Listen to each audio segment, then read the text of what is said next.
Hey, this is Don from DBareBasics. Today I'm going to be bringing you a video of basic hand tools that I think everyone should own.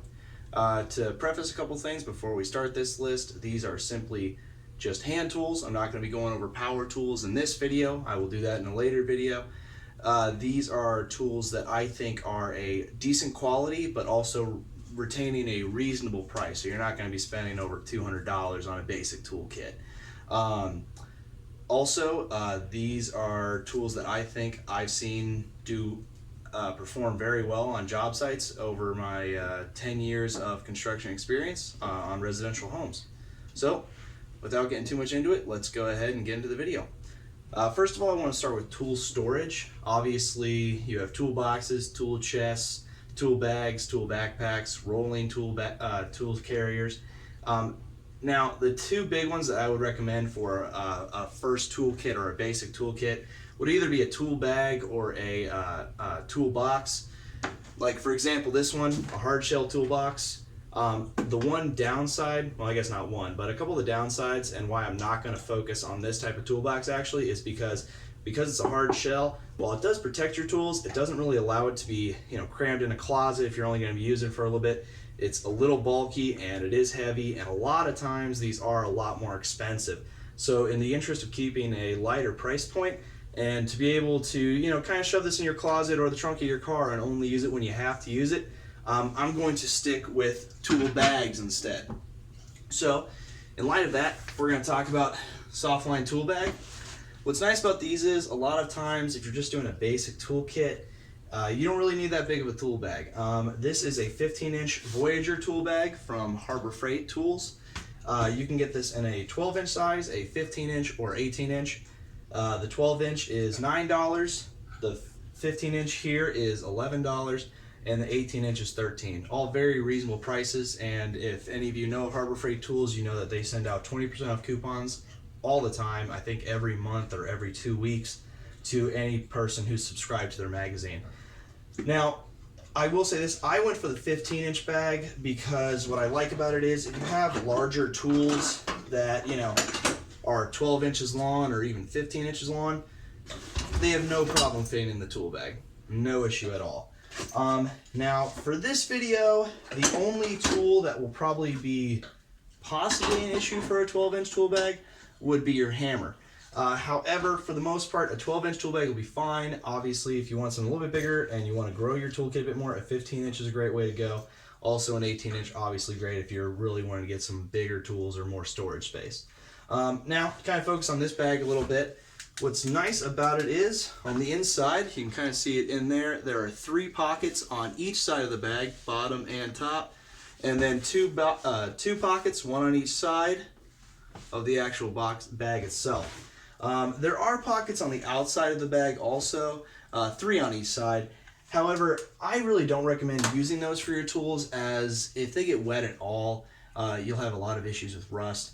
However, if you do want to store hardware on the outside of it, not screws, but like a box that contains screws, a water sealed box, electric tape, stuff like that, then that's definitely a good thing to have on the outside of these bags. However, everything else should be on the inside and zipped up when not in use, so that way you don't have any problems. Obviously, this bag's a little dirty and ripped up. I've had this for about 5 years, so I think that can really attest to a bit of its durability. Now, granted, I'm not throwing this thing all over the place, but I've dropped it up and down stairs. I've had it on multiple job sites, and I've had no issue except for minor tears and rips. So, moving on to the next thing, I think everyone knows where I'm going with this. A nice hammer. I prefer the 16-ounce claw hammer. To be honest, it'll do 90% of the jobs that you need it to do. Unless you're a roofer or someone who works a lot with flooring, you really don't need a crazy 32-ounce, 24-ounce type hard head screw or hammer to do the jobs that you need to do in a household. Most of the time, you're going to be using this to maybe do a little bit of demo work, maybe to pry up some wood on your fence or decking, maybe do a little bit of drywall work. You're not going to be doing anything too crazy. Now, I will say this, obviously some cheaper options out there are, and these are both actually 8-ounce screwdrivers. Obviously one's a little bit thinner and lighter than the other one. This I actually got from an emergency car kit my father got me for Christmas, And this one my girlfriend bought for herself when she got her first apartment. You can obviously tell it's a little bit tinier, so it's hard to get a good powerful swing in that, and you're pretty likely to, you know, kind of lose the grip and hit yourself too a lot of the times. These can do the job of most, you know, little household improvement jobs. However, you know, you're only going to save maybe $1 or $2 if you buy those two instead of buying this one. Now this is a Home Depot brand hammer. I believe it's HDMX. This was $6 at Home Depot. Harbor Freight has a brand called Pittsburgh, which has their claw hammers. Those are also $5.79, I think. And Home Depot has a new brand called Anvil. Those are also $6 16-ounce hammers. However, they're all about the same quality. I will say this one, the HDMX hammer does feel a little bit sturdier than the Pittsburgh hammer from Harbor Freight, but I've had both types of hammers on multiple construction sites, and they both performed very well. However, the Harbor Freight hammer, because you get that 20% off coupon, if you use it on that hammer, you'll save $1.20. So you do get a little bit of a better price point. Next, I'm going to talk about a lawn flathead screwdriver. Now, you may be wondering, why are you focusing on a flathead screwdriver? Or are you going to pull out a Phillips head screwdriver next? And not to disappoint you with any spoilers, but no, I'm not. The flathead screwdriver obviously is good for its main purpose of tightening or loosening screws that have the flathead top to them. However, if you want a tool that does kind of a couple of jobs in a pinch, this is a great tool to have. It can be used as a makeshift chisel if you need to take out a little bit of cement work. I've used plenty of different flathead screwdrivers for that purpose. You can use them to make a punch in a wall. You can use it as a punch for some roofing nails if the top of the nail is thin enough. And I've actually used this too to stick it through drywall and hit it through to make a hole so that way you can fish some wire through if you need to get cable wire or speaker wire down to a different part of your house or to another room. So that is just something I really like. Now this particular screwdriver was only $2 from Harbor Freight, and I will say this, it's decent quality. I haven't had it for too long. I would have to imagine the actual handle is pretty plasticky, but it does seem pretty sturdy. I can't bend it very easily, which I've actually kind of done that test on a couple of other cheaper screwdrivers I've gotten in the past. Now, I'm not saying if I really cranked on this thing it would hold up to all that pressure, but this could definitely get through a couple of jobs for some basic makeshift things. So I have no doubt in my mind that this would last someone who's basically just going to be pulling it out maybe once or twice a year during the summer to work or pry up some wood on your deck, or maybe on a fence, or maybe to do a little bit of drywall work. Again, this is also a Pittsburgh brand from Harbor Freight as well. Next, we're going to move on to another screwdriver, the 6-in-1. For those of you who don't know, 6-in-1 screwdrivers are just amazing screwdriver to have in your tool. The reason they are a 6-in-1 is because, as you can see, we've got two sides here. This is a phase 2 sized screwdriver Phillips head and flathead bit, and this is a phase 1 size. Basically, your thermostats will use a size this small. A lot of like craft type items will use a smaller screwdriver head. Now you may be asking, where's the 6-in-1 part of it? You've mentioned 4 parts. Where's the other 2? They are actually in the tube of the screwdriver. The smaller bit is actually a 1/4-inch drive, and the slightly larger side is a 5/16. Those are nice if you're dealing with a couple of bolts, if you're taking apart maybe part of your lawnmower or some other power tools you might have. It's nice to have that.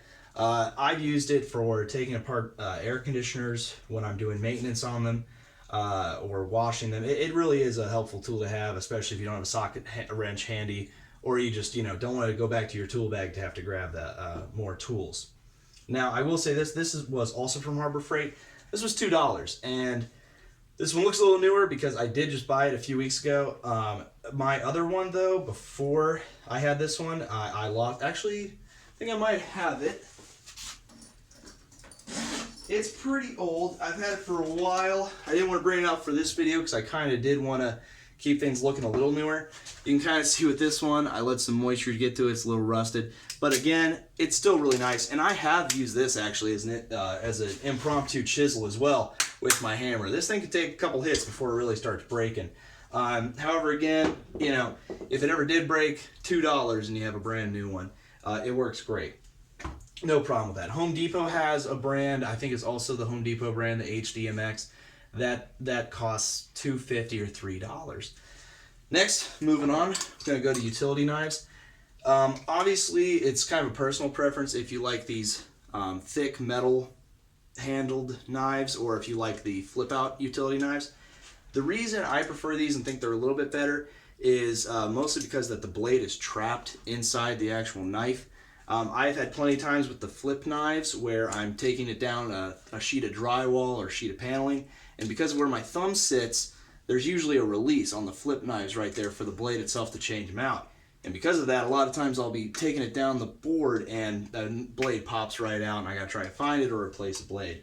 Obviously there are drawbacks to this one too. If you do want to replace the blade, you do have to take a screwdriver and take this thing apart and put it back together again, which can be a little annoying, especially if you're trying to get a job done quick. However, there's no problem with having both of these and both types of knives in your tool bag. Obviously though, if you had to pick one and you wanted it to be pretty cheap, I got pretty lucky with this one. This is a Stanley brand. I don't know how easily you can see the logo. I've kind of had this thing for a while and kind of nicked it up. This is usually a $5 knife. I was able to find it at a repossessed house I was working on, so for free for me. But Harbor Freight does have a model. It's a little thinner, so I'd imagine it's a little bit less quality, but I have a friend who actually owns it, and he's had it for years as well, and those only cost $2 again.